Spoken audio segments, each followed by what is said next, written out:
Breaking news mga kabayan, Iran ballistic missile nakalusot, isa pang ospital at isang technopark ng Microsoft ang tinamaan ng Iran missile. Israel agad namang gumanti, binomba ng Israel Air Force ang sari-saring military base ng Iran simula sa water reactor, mga missile launcher, radar at maging mga sundalo ng Iran na tangkang maglunsad ng mga ballistic missile. Eto na, Amerika nagpadala ng mga F-22 Raptor, 5th generation stealth fighter jet sa US Central Command, isang pagpapakita na naghahanda ang Estados Unidos at Israel ng mas malakas na opensa laban sa Iran. Mga karagdagang bomba at iba pang gamit militar dumating na sa Israel mula sa Amerika. China, paepal talaga, gustong pagbatiin ang Iran at Israel. Pero alam natin na gusto lang ng China na salbahin ang kanilang ekonomiya dahil ang pagbagsak ng Iran. Russia nagsabing itigil na ng Israel at Iran ang digmaan. Pero para kay President Trump, unahin muna ng Russia ang kanilang problema. Ayaw lang din ng Russia na matigil ang suporta ng Iran sa kanila. Russia, China at North Korea nagpanik na.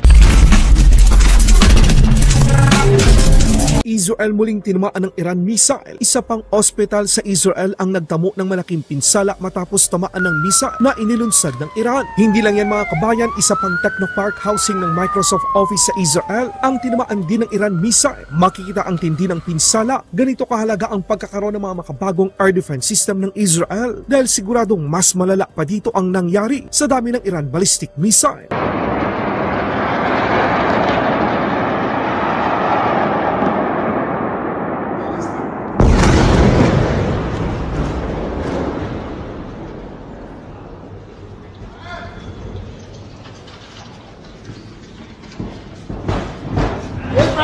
Israel wala ng paligoy-ligoy pa, agad na gumanti. Tuloy-tuloy naman ang opensiba ng Israel sa lahat ng mga military base ng Iran. Hermes 900 unmanned aerial vehicle, nilagyan ng missile upang wasakin ang mga target sa Iran tulad ng mga ballistic missile launcher at iba pa.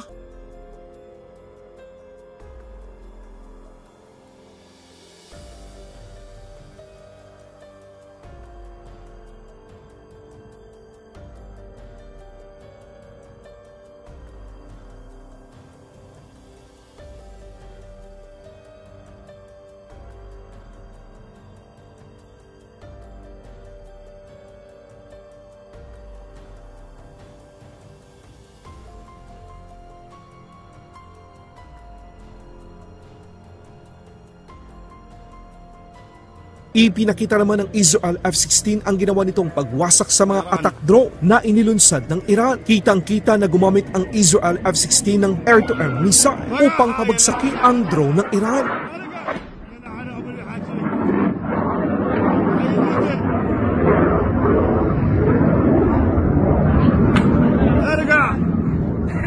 Allah Allah Allah ارجع طيران اسرائيلي يضرب مسيره ايرانيه فوق مصر. Eto na, F-22 Raptor dumating na sa US Central Command bilang suporta sa Israel. Isang pagpakita na seryoso ang Amerika na tulungan ang Israel at tuloy nang tapusin ang kasamaan ng Iran. Ang pagkakaroon ng air superiority ay isang mahalaga sa digmaang ito.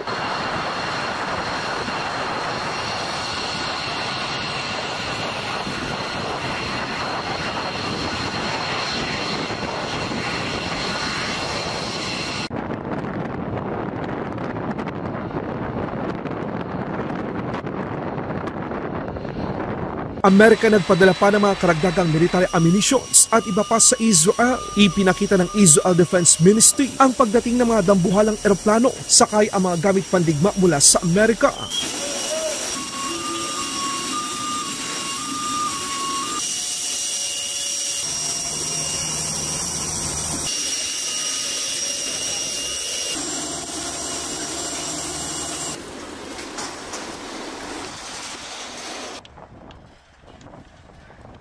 Ipinakita naman ng Israel Defense Force na hindi rin nakaligtas ang mga missile launcher ng Iran sa bangis ng mga eroplanong mandirigma ng Israel Air Force. Binomba nito ang mga missile launcher at ang mga sundalo ng Iran na nag-ooperate nito.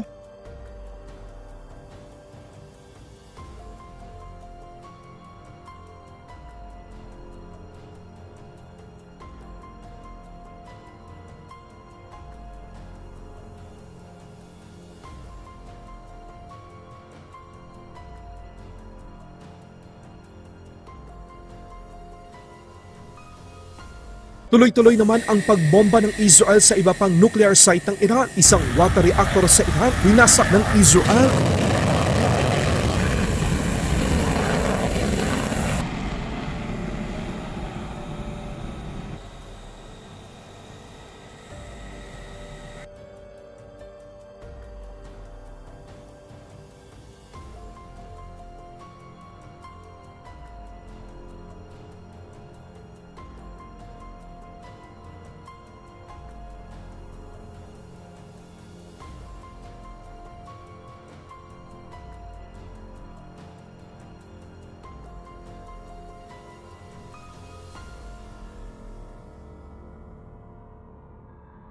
China gusto pang umepal. Nararamdaman na ng China ang pagbagsak ng Iran. Ang pagbagsak ng Iran ay malaking dagok din sa China. Nagpahayag ang China na gusto nitong maging mediator sa pagitan ng Israel at Iran. Gusto siguro ng China na magpasika pero siguradong hindi papayag ang Israel. Para sa Israel at Amerika tuloy ang laban hanggat di pa nawawasak ang lahat ng mga nuclear sites at ballistic missile facility ng Iran. China, good luck na lang sa kanila. 冲突爆发后，习近平主席阐明了中方立场，中方还同伊朗、以色列、埃及、阿曼以及各方保持沟通，呼吁各方立即采取措施，推动紧张局势尽快降温，防止地区陷入更大的动荡。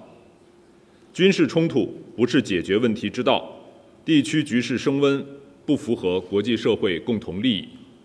中方愿继续同地区国家及国际社会一道努力，为尽快恢复中东地区和平稳定发挥建设性作用。 Russia gusto ring itigil na ng Israel at Iran ang kanilang digmaan. Pero sinagot ni President Trump ang Russia na unahin muna nito ang kanilang problema bago magkomento sa Israel at Iran.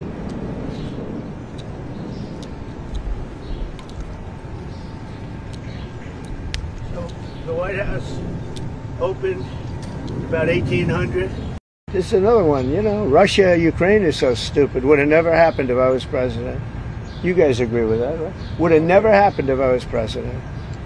Putin would have never done it. And I spoke to him yesterday and I said, you know, he actually offered to help mediate. I said, do me a favor. Mediate your own. Let's mediate Russia first, okay?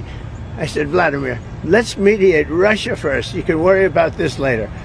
But I think that's going to work out too, but it's so many people have been killed. The big thing with that one is far more people are dead than have been reported in the Ukraine, Russia. Many, many more people. A building falls down, they say nobody was hurt, you know.